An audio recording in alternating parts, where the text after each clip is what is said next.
গতকাল cricket stadium 3 match সিরিজের প্রথম টি-20তে ভারতের কাছে 7 উইকেটে পরাজিত হওয়ার পর বাংলাদেশ অধিনায়ক নাজমুল হোসেন শান্ত দুর্বল পরিকল্পনা এবং বোর্ডে পর্যাপ্ত রান না দেওয়ার জন্য দুঃখ প্রকাশ করেছেন। ব্যাট করতে পাঠানো টাইগাররা তাদের নির্ধারিত 20 ওভারের শেষ বলে 127 রান করতে পারে এবং মেহেদী হাসান মিরাজ 32 বলে 35 রান অপরাজিত থেকে 30 রানের সীমা ছাড়িয়ে যায়। বাংলাদেশের ইনিংসে কখনো এগোতে পারেনি, কারণ তা power play opener Liton Das 2 বলে 4 এবং পারভেজ হোসেন ইমন 9 বলে 8 হারায়, যা মাত্র 39 রান দেয়। উচ্চ রানের তরুণ তৌহিদ হৃদয় তখন ডট বলের চাপে ভেঙে পড়েন। স্পিনার মায়াঙ্ক যাদবের আগের ওভারে একটি মেডেন খেলে বরুণ চক্রবর্তীর বিরুদ্ধে লং অনে আউট হন।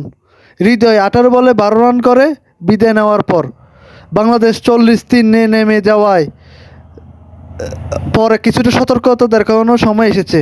অভিজ্ঞ মাহমুদুল্লাহ এই কাজের জন্য আদর্শ মানুষ হওয়া উচিত ছিল, কিন্তু অভিজ্ঞ এই ওভারের পরিবর্তে যাদবের বিপক্ষে উইকেটে ডাউন চার্জ করেন এবং গভীর পয়েন্ট ওয়াশিংটনের সুন্দরের কাছে বলটি কেটে নেন। 2 বলে 1 রান আউট হন। শান্ত বলেন, পাওয়ার প্লে খারাপ শুরু এবং ব্যাটসম্যানদের অত্যধিক উত্তেজনাপূর্ণ ব্যাটিং প্রদর্শনের মূল কারণ। আমরা ভালো করিনি, কারণ টি-20তে প্রথম 6 ওভার খুবই গুরুত্বপূর্ণ, কিন্তু আমরা শুরুটা ভালো করিনি। ম্যাচের পর 25 বলে 27 রান করা শান্ত বলেন, পরিকল্পনা ছিল ইতিবাচক। ক্রিকেট খেলা এবং প্রথম বল থেকে অভিপ্রায় নিয়ে খেলা, কিন্তু আমাদের কিছু ওভার পরিচালনা করতে হয়েছে। পরের ম্যাচগুলোর জন্য আমাদের আরও ভালো পরিকল্পনা করা দরকার। শান্ত আরও বলেন যে স্ট্রাইক ঘুরাতে ব্যর্থতা দলেও আঘাত করেছে, কারণ বাংলাদেশ ইনিংসে 120টি আইডি ডেলিভারির মধ্যে 50টি ডট বল ছিল। আমাদের স্ট্রাইক বোলিংয়ে ফোকাস করতে হবে এবং টি-20তে শুধু আঘাত করা নয়। আমরা যদি উইকেট হাতে রাখি তাহলে আমরা ভালো স্কোর করতে পারি। বাংলাদেশের বোলাররা ভারতীয় ব্যাটারদের খুবই কমে পরীক্ষা করে, যারা 49 বল বাকি রেখে লক্ষ্যে পৌঁছে যায়। তারপরও বোলারদের দোষারোপ না করে শান্ত বলেন, এরকম পিচে বোলারদের জন্য এটা খুব কঠিন।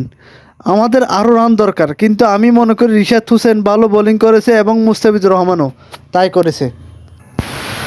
ভারতের পেসার আরশদীপ সিং গতকাল গোয়ালিয়রে তাদের 3টি টি-20-র প্রথম খেলার সময় বাংলাদেশ ওপেনার পারভেজ হোসেন ইমনকে তার স্টাম্পে একটি কাটার উপর উদযাপন করেছেন।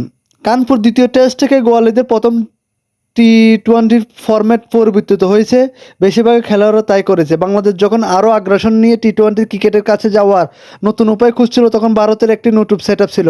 যাই হোক, কানপুর রোহিত শর্মার নেতৃত্বের দল যেমন আধিপত্য বিস্তার করেছিল, সূর্যকুমার যাদবের নেতৃত্বে ভারত সহজে বাংলাদেশ ভেঙে দিয়েছিল। প্রথম টি-20 অপরে কিছুটা দীর্ঘ ট্র্যাক ছিল, কিন্তু পাওয়ার প্লে পদ্ধতি দেখায় যে বাংলাদেশের ব্যাটসম্যানরা এখনও ফরম্যাটে জুড়ে কঠিন শট নির্বাচন করা থেকে দূরে ছিল।